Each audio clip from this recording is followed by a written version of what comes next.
Something that's actually happening later on in the month on June 20th is a wonderful pairing between Graffiti's restaurants and Mondavi wines. Joining us once again from, well, Graffiti's Italian Eatery, Neil Mather, great to have you here. Always a pleasure. Great to be here. And also from Constellation Brands, who represent Robert Mondavi wines, Julien Bazinet. So great to have you here. Thank you very much. All right, so it's wonderful with you. You seem to do a lot of these partnerships. What do you have coming up on this 20th? What's the night like? Well, it's we're doing a winemaker's dinner. We started those actually doing them this year. This will be our second one this year. And Mondavi's 100th birthday would have been June 18th. So what a perfect, we're doing a little promotion with their wines all this month. So we did a 5-course tasting menu, paired it with 5 different wines from the Mondavi winery. And it's a great experience. We did the tasting last week with the wine master from Napa Valley. Yes. And it was it's a fantastic combination. So great to see what they wanted for their wines, and then you were able to do it with the food. Yeah. I'm sure it's going to be fantastic. Now there is quite the story behind the Robert Mondavi wines, isn't there? There is quite the story. It's quite funny because the name now has become so huge, and Mr. Mondavi has become an icon, really. And if you think about it, 90% of the wines from North America now in the United States is from California. So the story is when they immigrated, his parents immigrated from Italy to California, and then at the age of 30 they bought the Charles Krug winery, and at the age of 52 there was a family feud going on between the family, and Mr. Robert Mondavi actually got fired.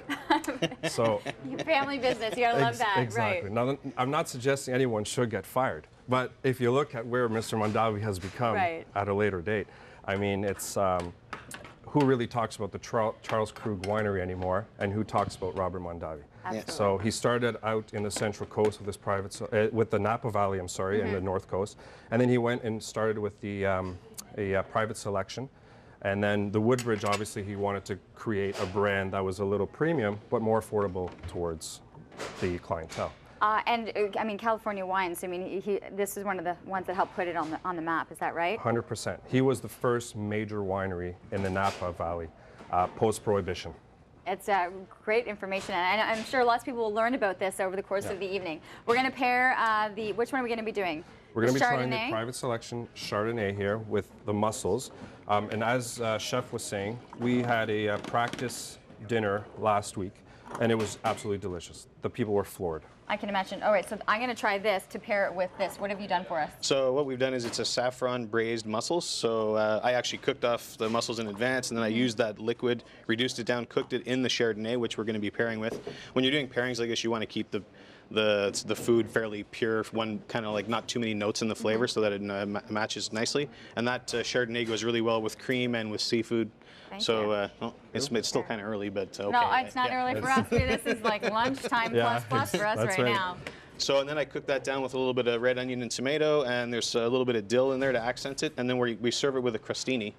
And then you kind of just, it's sort of like, you dip it. It dips it in, exactly. It soaks it all in. Yeah.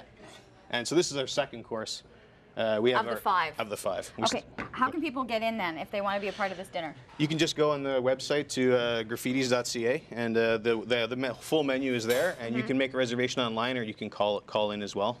We just started to promote it today, and we just started with the tent cards and that, so we've got about 20 pre-booked already, but we're going to take 80. So you're going to take 80 people in for this dinner. That sounds amazing, and you'll be on hand to be able to kind of break through. Definitely going to be there to explain the story beforehand and then discuss each wine.